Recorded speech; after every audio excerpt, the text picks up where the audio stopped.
മുത്ത, വേഗം വാ, അകത്തുകൊണ്ടേ കിടത്താം. പതുക്കെ.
മറ്റു പെണ്ണുങ്ങളെ തുടരുത്. മനസ്സിൽ പോലും മറ്റു പെണ്ണുങ്ങളെ കുറിച്ച് ചീത്തയായി വിചാരിക്കരുത്. എങ്കിൽ അതിന്റെ ദോഷം കമലത്തിനും അവളുടെ വയറ്റിൽ കിടക്കുന്ന കൊച്ചിനുമായിരിക്കും.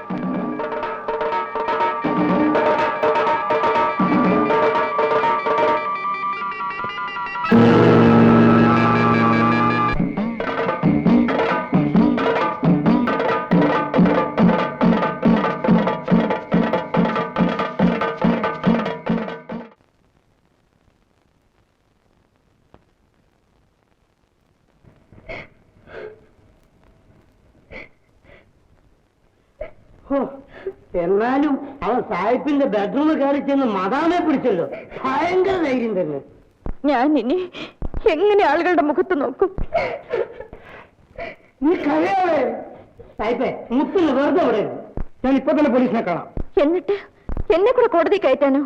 ശരിയാണ്, കോടതി ചെന്ന എവിടെയൊക്കെ പിടിച്ച്, എങ്ങനെയൊക്കെ പിടിച്ച്, എത്ര നേരം പിടിച്ച്, അപ്പൊ നിങ്ങൾ നിൽക്കുകയായിരുന്നു, ഇരിക്കുകയായിരുന്നു, കിടക്കുകയായിരുന്നു എന്നിങ്ങനെ 100 കൂട്ടം ചോദ്യങ്ങളാ. അത് ശരിയാണല്ലോ. നിങ്ങൾക്ക് ലജ്ജയില്ല മനുഷ്യ? അവനെ തല്ലിച്ചെടുക്കാൻ നിങ്ങളെ കൊണ്ട് കഴിയില്ലേ? കഴിയില്ലെങ്കിൽ പറ, ഞാൻ ചെയ്യിക്കാം. അത് നമുക്ക് നന്നായിട്ട് ഏൽപ്പിക്കാം. അവനാണെങ്കിൽ തല്ലും ചെയ്യും, ഒരുപാട് തല്ല് വാങ്ങിച്ചിട്ടുണ്ട്. അതിനൊന്നും ഒരു നാമില്ലാത്തവനാണ്. ആ മുത്തനെ തല്ലി അവന്റെ കയ്യും കാലും പിടിച്ചേക്കണം. ഇനിയും പറഞ്ഞത് ശരിയാണ്. അവന്റെ വീട് നിരപ്പാക്കി കളയാം.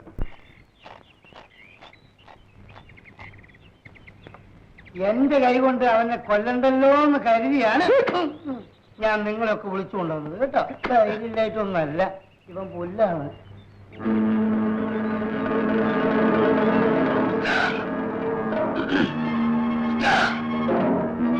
അവന്റെ പേര് വിളി. അത് തന്നെ.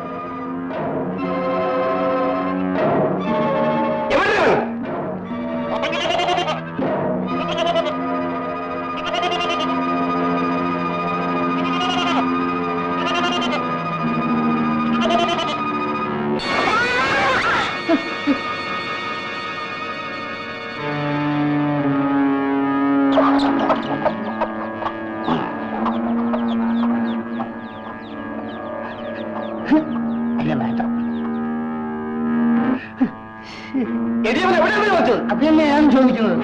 ഇതാ ഇവിടെ ഉണ്ട്.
എഴുന്നേൽക്ക്, ഇവിടെ കിടക്കണ്ട, വീട്ടിൽ പോയി കിടക്കാം. എഴുന്നേൽക്ക്.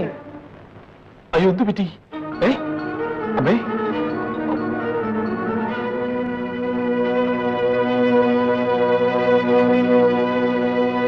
അമ്മേ അമ്മേ ആറ്റിനക്കരയിന്ന് ആരിക്കര വന്നാലും അവന്റെയൊക്കെ കാലിച്ച് പിടിക്കണം. എന്ന് വെച്ചാൽ നാട്ടുകാരെല്ലാം നമ്മളെ ശത്രുക്കളായല്ലേ സാഹിബ്? നാട്ടുകാർ മുത്തിനെതിരായിട്ട് തിരിയൂ. അങ്ങനെ അവനെ ഒറ്റപ്പെടണം. അതത്ര എളുപ്പമാണെന്ന് തോന്നുന്നില്ല. അത് ശരിയാ. ഇന്ന് മുതൽ അവന്മാരുടെ ഒറ്റ കരപ്പെട്ടി നമ്മൾ വാങ്ങരുത്. വേറത്തിനെ കൊണ്ട് വാങ്ങാൻ ഒട്ട് അനുവദിക്കുകയും ചെയ്യരുത്. അങ്ങനെ അമ്മ മുത്തൻ ഒറ്റപ്പെടും. ഒന്ന് വേഗം കയറുന്നതാ, വിളിച്ചിട്ട് കല്യാണത്തിന് പോകേണ്ടതാ. ഒരു ചൂടില്ല, ഉത്സാഹം. എടാ ചാത്ത, ഇങ്ങനെ കൊട്ടാൻ പോയാൽ വല്ലതും കിട്ടൂ. പട്ടിണി ഇല്ലാതെ പോകാം. ഇവന്മാർ രണ്ടിനെയും പട്ടണത്തിൽ വീട്ടുവേലയ്ക്ക് അയച്ചാൽ മാസം 10-60 രൂപ കിട്ടും. 3 നേരം വയറ് നിറയെ ശാപ്പാടും. എന്താ വിടുന്നോ? അയ്യോ, വല്ലവന്റെയും കരിക്കലും കഴുകാനൊന്നും എന്റെ മക്കളെ ഞാൻ അയക്കൂല.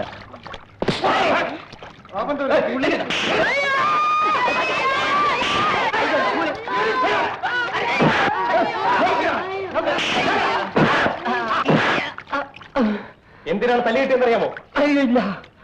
നീ എന്തിന്റെ ജാതിക്കാരന്റെ മുത്തൻ എങ്ങനെ തന്നെ അവന്റെ കാലടിക്കണം, എന്നിട്ട് തൂക്കിയെടുത്ത് ആറ്റിനക്കര എറിയണം. തൂക്കിയെടുത്ത് പോലീസ് സ്റ്റേഷനിൽ എത്തിക്കേണ്ട കാര്യം ഞങ്ങൾ. അവൻ ഈ നാട്ടിലോടത്തോളം കാലം നീ ഒന്ന് ഈ പ്രദേശത്ത് കാലുകുത്തി പോകരുത്.